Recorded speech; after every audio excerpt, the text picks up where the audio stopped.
All right, let's get into HD Hilda Doolittle's Sea Poppies. You can listen to it here if you'd like to hear it read. Just a few things to think about and some things I'd like to highlight for you today. We can think about this in a general way as the relationship between humans and nature, between love and loss. But I think that there's also something a little bit more specific to the female experience, to women, to sexuality. We could even think about it as a possible life cycle, the cycle of the self. Could it be an allegory of life? Could it also be linked to the experience of motherhood? But either way we look at it, we see the power of endurance. We see a description of the flower's color, its fruit, its odor, the golden yellow color of the flower, how the fruit spills out onto the sand. And you can see how HD so skillfully employs so many of the senses. We also have throughout this poem a juxtaposition of sort of sensitivity and toughness, beauty and strength. And I think that that's a pretty fascinating way to look at females and femininity as not being something just weak and sensitive, but also having strength in the sensitivity as well, and a toughness, a strength in the beauty and a toughness in the sensitivity. I hope you're seeing how the flower is described as something precious, something to treasure. And so when you're looking at that flower as being a metaphor, however you're interpreting it, I hope that you're applying that mindset to it as well. There's also a fragmentation that's happening. We're looking at fragments of things as we move through. And this follows some of the Sapphic poets following Sappho. And also, we want to think about this concept of seeing as women as objects. Or we could be looking at the poet as the subject.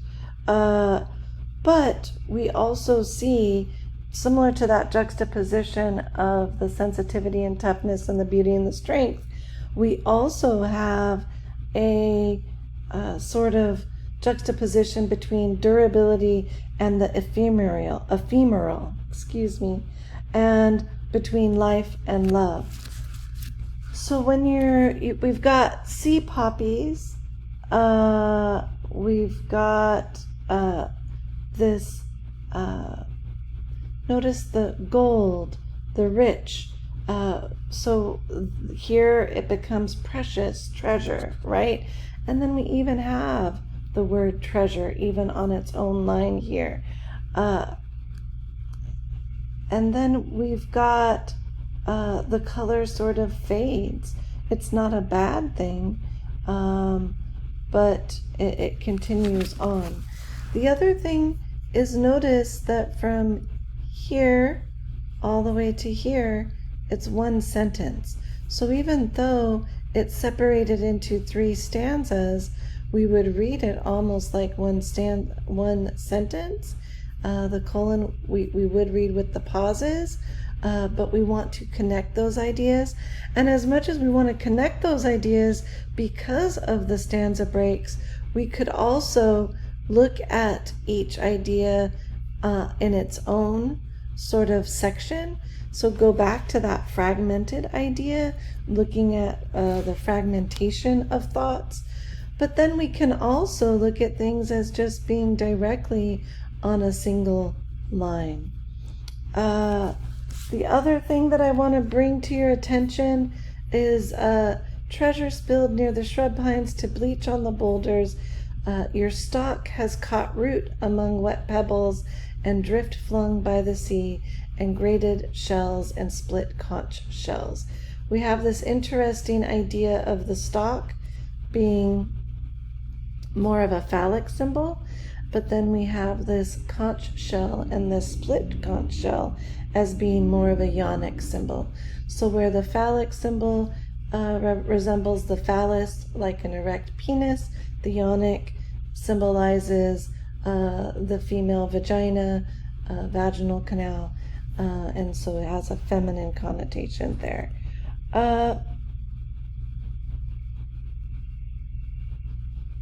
So in a literal sense, HD is sort of describing the poppy seed pod taking root in the sand, but in that figurative sense, and depending upon your interpretation of what that poppy seed pod represents and what the sand represents, I think there are a few different ways that you can interpret that. As I mentioned earlier, the female sexuality.